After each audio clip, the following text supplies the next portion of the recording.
kikubor nakaslem jong unongsan hima. Uba embha simli. Ubaday u MLA barim kamaulay constituency. Ubaday ru u president ka UDP Yudwing.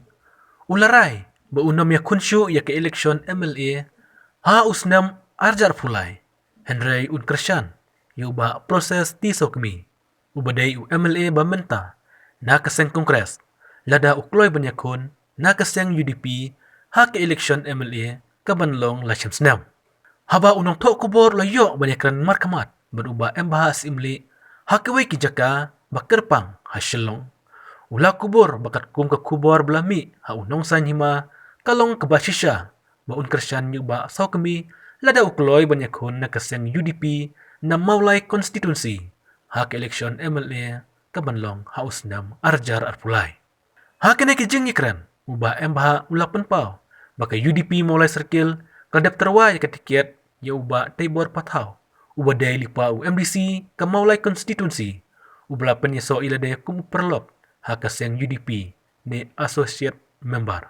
Haba kinokit kam jong ka maulay circle kila persyang banya kendo ya uba taibor pathaw Henry namar ba udang bun kam kane kajingi penbet kala pulam no.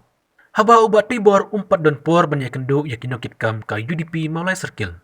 Kinokit kam kila ong yanga ban pun kreno ya ke eleksyon MLA how arjar pulai Henry kat ba ngidang ya penbet uba piti sokmi haba uyos ngau ya kene kubor ulawan ya kendo ya kinokit kam ka UDP bat yang aro laong uba embha simli shushu ula pentip bah kawai ke jinglang jong ka UDP Shillong City haba uba pathaw ulawan lang uba embha ula kransyai hak da ke jinglang bon Krisyan yu uba pathaw lada upentikna banyakon na kaseng UDP Henry namar uba pathaw udang bukpor kinokit kam ke UDP maulay circle kilahap an wat kertong no namar ka eleksyon MLA haus nam arjar pulay kalajan palat habang iladap yusong jingilang hapadang kinokit kam ka maulay circle bat uba piti sokmi uba sokmi ulam menjur ya kene kejing terwa banyak kuno nakaseng UDP Henry karay kabakardu ngila IT no hakajing penbait uba piti sokmi mat kinokit kam ka UDP sengkemi